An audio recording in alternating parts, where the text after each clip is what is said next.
Assalamualaikum warahmatullahi wabarakatuh. Alhamdulillah wa syukurillah ala nikmatillah la hawla wa la quwata illa billah. Allahumma shalli wa sallim ala habibika sayyidina Muhammadin wa ala alihi wa sahbihi ajmain. Amma ba'du. Pada anak-anak sekalian, murid madrasah pembangunan kelas 4, alhamdulillah kita berjumpa bersama-sama dalam rangka memulai pelajaran bahasa Indonesia. Sebelumnya saya berkenalan dulu, nama saya Ahmad Mutakila, guru bahasa Indonesia kelas 4 Madrasah Ibtidaiyah Pembangunan UIN Jakarta. Pada hari ini perkenalan kita dengan mengawali membaca basmalah bersama-sama. Bismillahirrahmanirrahim. Selanjutnya saya akan berikan materi pembelajaran bahasa Indonesia mengenai gagasan pokok atau gagasan utama di dalam sebuah paragraf ataupun beberapa paragraf. Baik anak-anakku sekalian yang berbahagia, yang mudah-mudahan Allah Subhanahu wa Ta'ala memberikan kepada kita hidayah dan petunjuknya dan dimudahkan oleh Allah Subhanahu wa Ta'ala dalam menerima pelajaran. Untuk itu saya akan sampaikan berkaitan dengan materi yang diajarkan pada hari ini, yaitu mengenai kalimat utama dan kalimat penjelas pada paragraf atau gagasan pokok dalam paragraf, khususnya paragraf yang kalimat utamanya di awal atau paragraf deduktif. Anak-anak sekalian, baiklah, tolong diperhatikan slide ini berkaitan dengan kalimat utama, ya. Baik, kita lanjutkan saja, ya. Kalimat utama dan kalimat penjelas atau gagasan pokok dan gagasan pendukung dalam bahasa Indonesia. Apa itu kalimat utama? Kalimat utama adalah kalimat pokok pada sebuah paragraf. Sekali lagi saya sampaikan, kalimat utama adalah kalimat pokok pada sebuah paragraf. Setiap kalimat pokok itu memiliki gagasan pokok atau gagasan utama atau ide pokok. Sama ya. Gagasan pokok, gagasan utama, ide pokok sama dalam sebuah paragraf.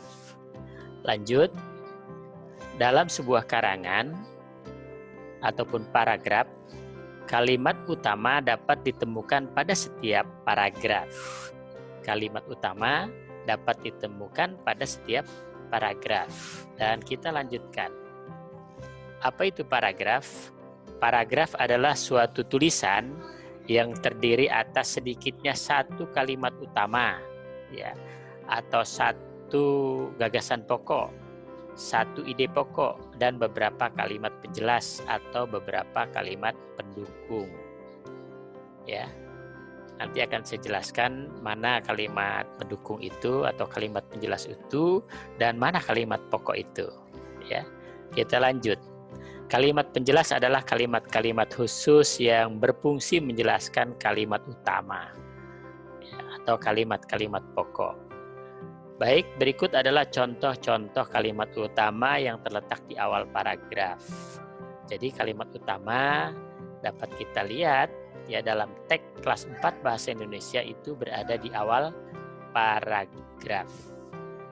Saya akan berikan judul sebab-sebab kemacetan lalu lintas di Ciputat, ya. Walaupun di buku teks itu tidak ada, tapi saya coba untuk membahas mengenai kalimat utama itu, ya, dengan judul sebab-sebab kemacetan lalu lintas di Ciputat. Ya, baik. Saya baca dulu saja ya. Lalu lintas di Jalan Raya Ciputat sangat padat. Setiap hari Jalan Raya Ciputat diramaikan dengan lalu lintas yang hilir mudik. Jalan raya terasa sesak dengan padatnya jumlah kendaraan lalu lintas, terutama di Jalan Layang Ciputat.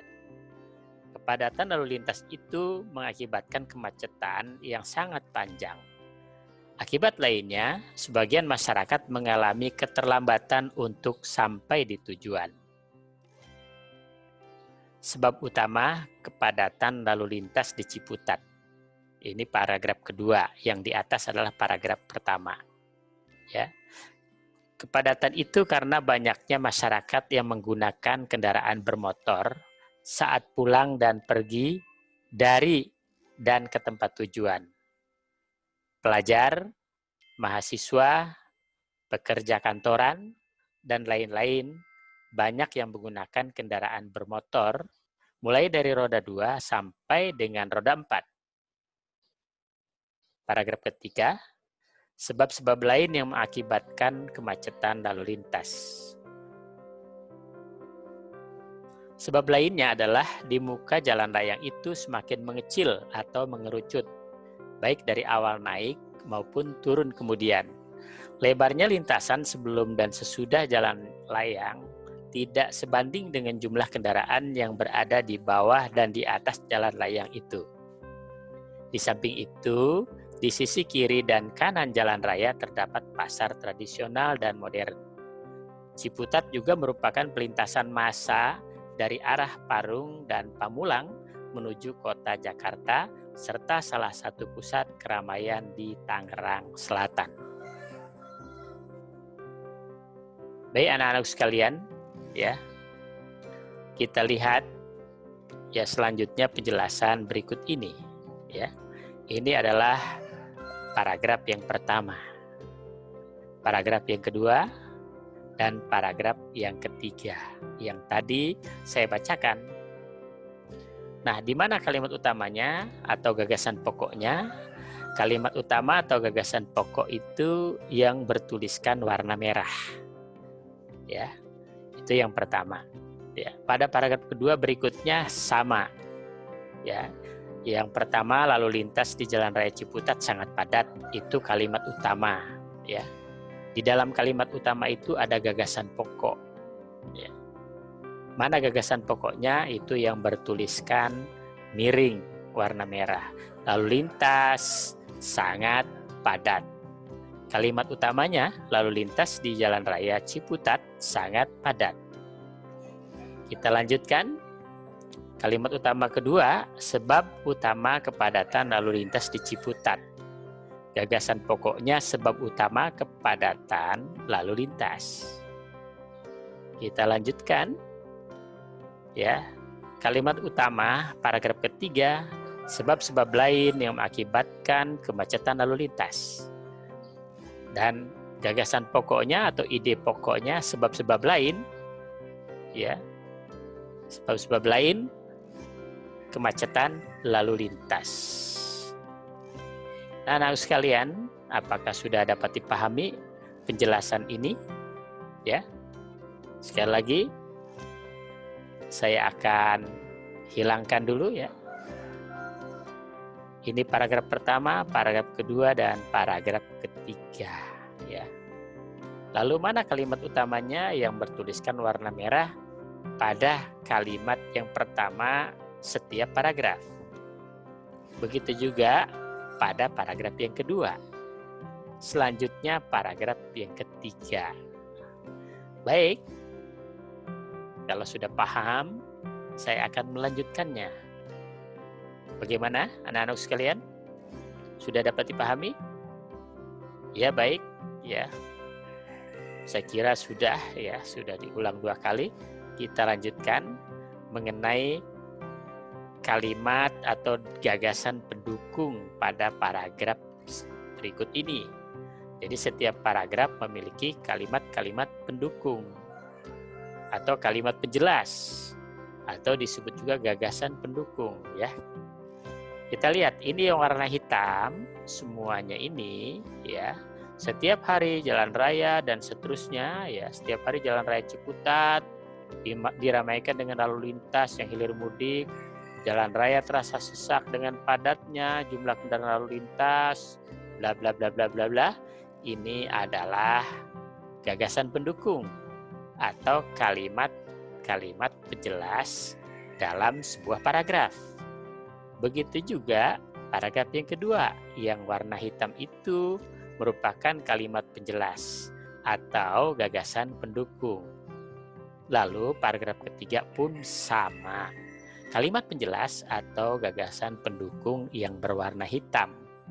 Jadi, dalam setiap paragraf ada gagasan pokok dan ada gagasan pendukung.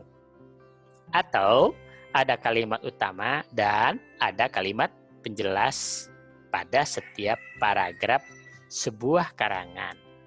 Nah, anak-anakku sekalian, bisa diterima? Bisa dipahami? Kalau bisa, saya akan melanjutkannya, ya. Ya baik. Kita lanjutkan. Ini pun sama, hanya tata cara penulisannya yang berbeda. Kalau ini ya ditulis lurus-lurus. Dari atas ke bawah lurus, dari atas ke bawah lurus, dari atas ke bawah lurus. Namun setiap paragraf diberi jarak, ya. Jarak inilah yang menandai paragraf, ya. Nah, itu anak-anakku sekalian. Jadi setiap paragraf itu memiliki jarak kalau tulisannya lurus-lurus, tidak menjorok ke dalam pada kalimat-kalimat utamanya. Kalau yang tadi kita lihat menjorok semua ke dalam. Nah, seperti ini ya. Menjorok ke dalam, ya. Kalimat-kalimat utamanya atau kalimat pertama dalam sebuah paragraf ditulis masuk ke dalam, kemudian yang berikutnya tidak. Tapi apakah berbeda? Tetap sama saja. Perbedaannya hanya setiap paragraf harus diberikan jarak, ya. Nah, di sini saya menulis setiap paragraf itu ada 4 baris kalau dilebarkan. Kalau ruangannya dikecilkan mungkin menjadi ya kira-kira 5 baris ataupun 6 baris setiap paragraf. Baik, kita lanjutkan saja ya. Mari kita cermati ya. Pada teks paragraf di atas, kalimat utama terletak di awal paragraf. Jumlah paragraf teks di atas terdiri atas 3 paragraf. Lalu kalimat utama paragraf di atas adalah lalu lintas di Jalan Raya Ciputat sangat padat, ya. Kalimat utama paragraf kedua adalah sebab utama kepadatan lalu lintas di Ciputat. Kalimat utama paragraf ketiga adalah sebab-sebab lain yang mengakibatkan kemacetan lalu lintas, ya. Kalau kita melihat yang tadi. Nah, lalu kita lihat gagasan pokok yang disebut juga ide pokok. Gagasan pokok atau ide pokok setiap paragraf ada di dalam kalimat utama, ya. Yang pertama, lalu lintas sangat padat tadi pada paragraf yang pertama ya. Bisa kita lihat coba paragraf pertama. Nah, ini ya. Lalu lintas sangat padat. Ya.